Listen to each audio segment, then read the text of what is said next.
in stages, and the last stage we just had in the spring, he was outstanding.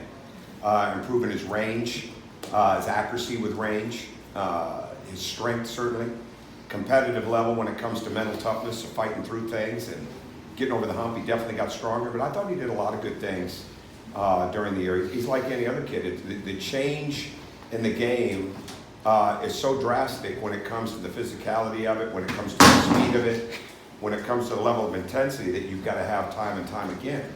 And so there's always a process that goes into that. But I thought he did a really good job with that, and has worked extremely hard since he's been there. And I think he's learning the value of that work and doing even more and more on his own.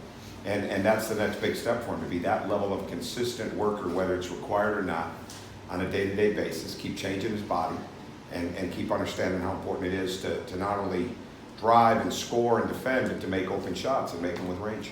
Tom, what kind of conversation have you had with Nick lately? Of course, he's going through the process Sure. with the NBA. What kind of conversation have you had? Well, I saw him. I was in Chicago Thursday and Friday supporting him there. And I didn't spend a lot of time with him, but I was there all the time that he did his things. And so it's been good. I mean, it really, being up there is more hearing from the teams. He's interviewed extremely well. I thought he did a nice job the way that he played. He's continuing to give himself real options, whether it's to stay in the draft or whether it's to come back. I don't know if a lot of that has changed. I mean, he had that going in, and now he's just going through it more. He's got more workouts with teams this week. So it's really just a situation of being supportive and taking in the information, that we're getting from the other teams, and at some point compare notes.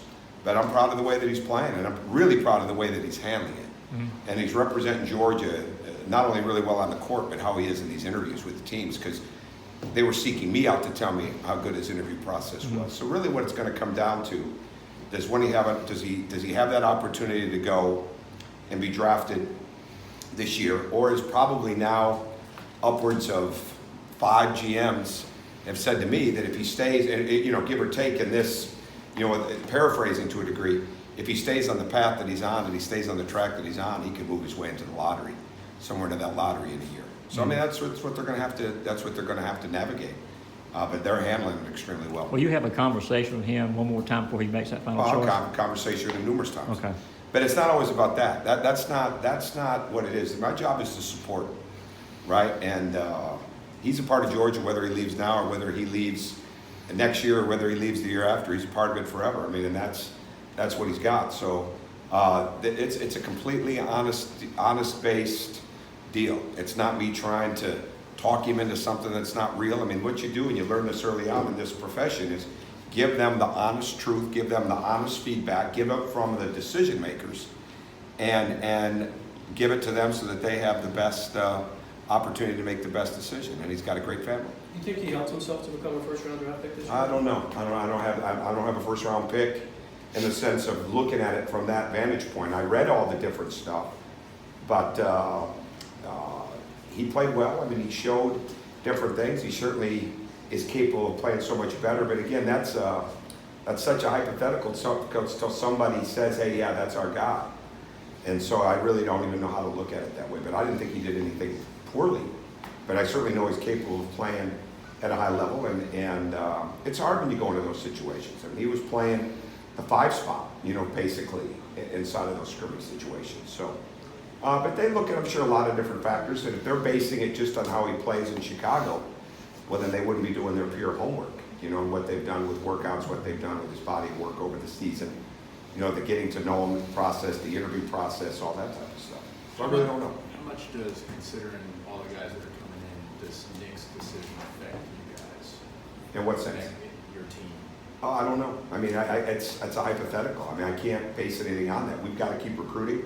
We are recruiting, and we've got another scholarship right now that we plan to use, but I can't project like that. I mean, in this business right now where you better be active and you're recruiting like we are, certainly you want to plan, but the days of planning out so far in advance, those days are gone right now. And this is going to be the way it's going to be every year. If we're doing the best we can, we're going to have guys that are up for the NBA. Hopefully every year. I mean, that means we're doing something right. But the bottom line is we can't put too much into it right now when it comes to how is it going to affect us, how is it not going to affect us. If he's back, We need to sign somebody else. If he's not back, then we need to look at what we would do with that scholarship and just see what would happen. So we're actively recruiting. I'm back there watching film now, just on the phone with one of our coaches about a player. It's constant right now, and we just have to stay. It's a fluid process, so you have to stay very flexible in it, and you do scenarios. But I haven't even done much of that right now. You know, that'll start to play itself out more once we get into the summer with the scenarios of how we're going to play and things. I know we've got to get our pace of play a lot faster than what it's been. I know we've got to take care of the ball better. I know we've got to make sure we're making more open shots, you know, and shooting the ball better. So those become the things that you focus on, and as we get our team set, it'll play itself out a little bit more. But right now, it's just a matter of making sure that everybody that we have is improving the best that they can and see where it goes. You touched on this, you said you're still recruiting. You sent Absolutely. out a pretty intriguing tweet right after that with all the guys who signed, and you said, not done yet. I think. Yeah, it wasn't, I didn't mean it to be clandestine like that. I mean, we got, so I came back, we didn't have anything on the horizon right there. I mean, recruiting's incredibly fluid right now, more so than ever this time of year. And because you do have somebody that's in the draft process, we're not alone, certainly, because we do have a scholarship right now, because we would like to definitely add some size right now, because we have been so active in the spring with our recruiting. So we sent that picture, and I just thought, hey, we're not done yet. We're going to add to it, right? It's part of it. Coach, with the transfer portal being what it is, can you estimate how many different guys your staff has looked at over the past couple of months? No, not number-wise. But we don't really, what I don't try to do is make a phone call until I've watched at least some film. In some cases, more film, others than not, or Okay. more film in some cases, depending on who it is, if I know them or not. But it's constant. And we're spending a lot of time on film in the spring anyways. But I try to, when it's somebody that I don't know, I try to start from the last shot they took to the first shot they took in the season.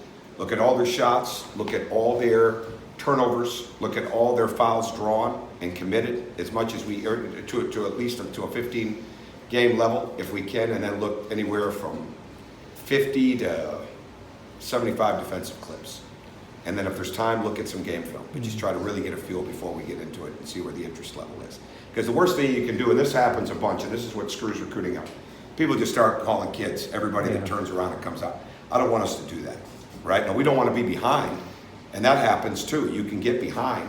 It's always great when you know something's going to happen before it happens, but that's not always the case. But we want to be very, very, we want to be as knowledgeable as we can about who we're calling and how they would fit into us.